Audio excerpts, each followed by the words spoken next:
Assalamualaikum warahmatullahi wabarakatuh.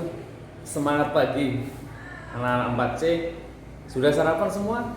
Iya, alhamdulillah hari ini semuanya sehat ya. Ya.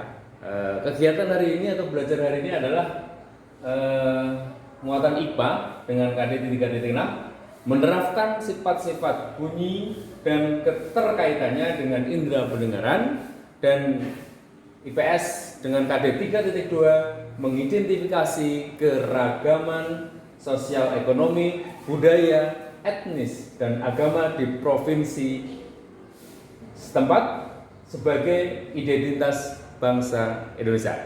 Mari kita mulai. Baiklah anak-anak, kita mulai saja untuk pelajaran hari ini. Yang pertama adalah sifat-sifat bunyi. Nah, sifat-sifat bunyi itu apa saja?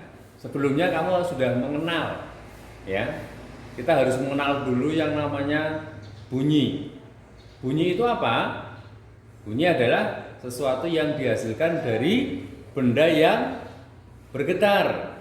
Itu namanya bunyi. Lah, benda-benda yang bergetar itu ini dapat menghasilkan bunyi yang disebut dengan sumber bunyi. Jadi sumber bunyi adalah semua benda yang menghasilkan bunyi. Contohnya ini ada gambar gitar ya, yang dipetik, kemudian ada lonceng yang dideringkan atau digoyangkan. Kemudian contohnya, ini contoh yang lain, ada suara petir, suara radio, televisi yang dinyalakan, kemudian ada alat musik yang dimainkan, serta suara kereta api yang berjalan, suara peluit dan sebagainya. Masih banyak lagi ya di kehidupan kita sumber-sumber bunyi.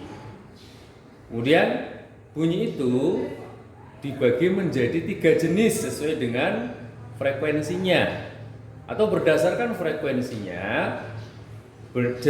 Bunyi dibedakan menjadi 3, yaitu 1, bunyi infrasonik.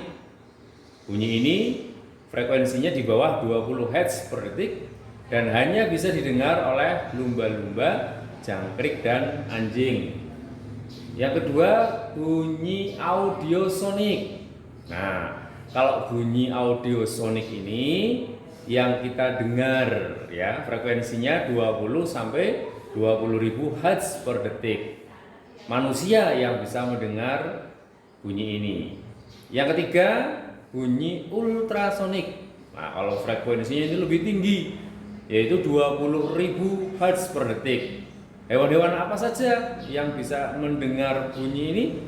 Iya, kelelawar, paus, tikus, dan katak. Lalu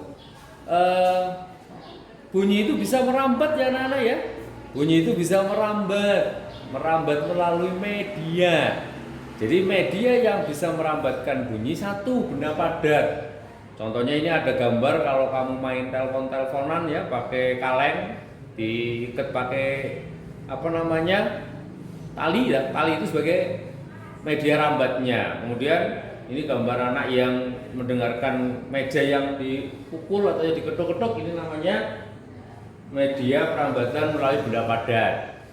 Kemudian media perambatan yang kedua adalah media cair. Nah, kalau kamu berada di air ya, itu contohnya ada suara yang batu yang tertutup di dalam air, ini akan terdengar suaranya ketika kamu di air. Jadi yang menjadi media rambatnya adalah benda cair.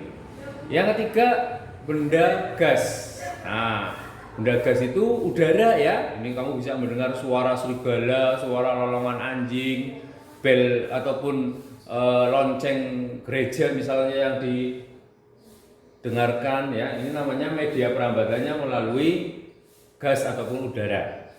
Tetapi bunyi itu tidak merambat pada ruang hampa udara. Contohnya astronot itu di atas itu nggak ada ruang, nggak ada udara, itu tidak bisa merambatkan bunyi ya. Kemudian bunyi itu juga dapat dipantulkan. Nah,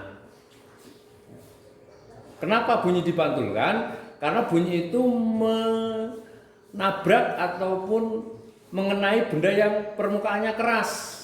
Contohnya, ini contoh bunyi pantul yaitu gaung. Gaung itu terdengar hampir bersamaan dengan bunyi asli sehingga merusak bunyi aslinya. Ya, terjadi itu jika jarak sumber bunyi dengan dinding pantulnya itu cukup dekat, misalnya di gedung ya. Kalau di gedung kan suaranya nggak terdengar jelas karena terjadi gaung. Bunyi aslinya, bunyi pantulnya gaung itu akan mempengaruhi merusak bunyi asli. Kemudian gema.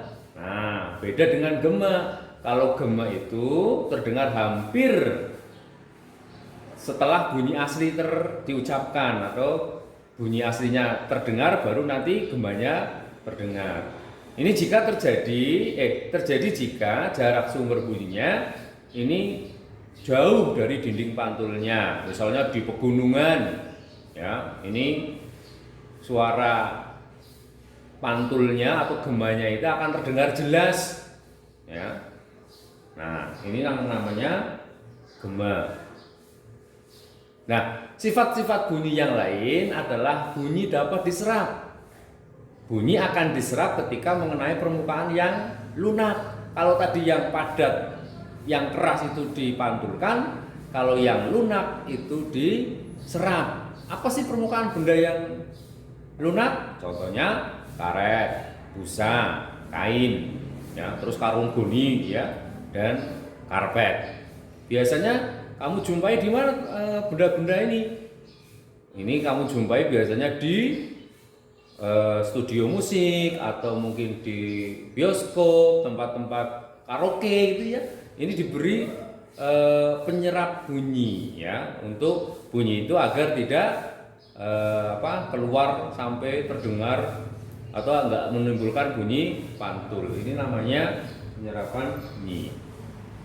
Nah, itu saja untuk materi bunyi ya. Pada akhiri pada ucapkan terima kasih. Assalamualaikum warahmatullahi wabarakatuh.